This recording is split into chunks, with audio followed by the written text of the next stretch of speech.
boses na katotohanan sa Triga ng Bayan. Ito ang DSRP 107.5 Radyo Aktibo!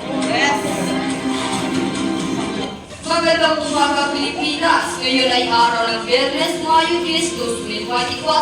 Ako po si Faisal Solar. At ako naman si Mari Tumalang. Kayo po'y nakikinig sa DSRP 107.5 Radyo Aktibo! Pakulo ng mga nagbabagang balita Yan. ng Pilipinas at China sa West Philippine Sea, mas umiti. Sa ating unang balita, patuloy ang pagtaas ng presyo ng mga bilihin sa merkado. Ayon sa mga eksperto, ito ay dulot ng pagtaas ng presyo ng langis at iba pang pangunahing bilihin. At para sa balitang mga ekonomiya, ating makikasika ang Ibo Blanco. Sa larangan ng ekonomiya, patuloy ang pag-angat ng halaga ng piso laban sa dolyar.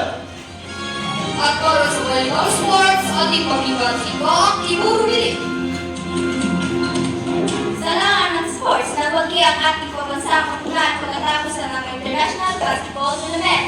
Pinamalas ng ating mga mananro ang kanilang husay at talento sa larangan ng basketball.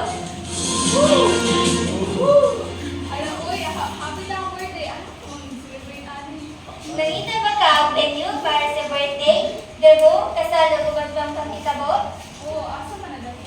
Naandiri sa Casa de Coco Resort located at Kimosiyay, Zamboanga, Sibugay. Di nakamahasol kinakinay fashion house para sa mag-overnight. Butod sa barato na mga pagkaon, barato po ang mga entrance fee for 60 pesos sa bata and 80 pesos for adult.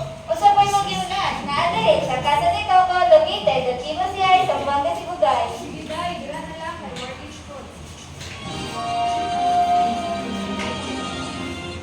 At para sa uling balita, ating pakinggan muli si Mga Ibo Blanco.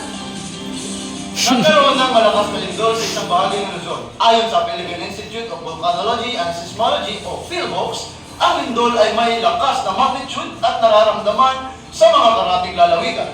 Eric Navarro, ang kaaktibo. Ay, bakit?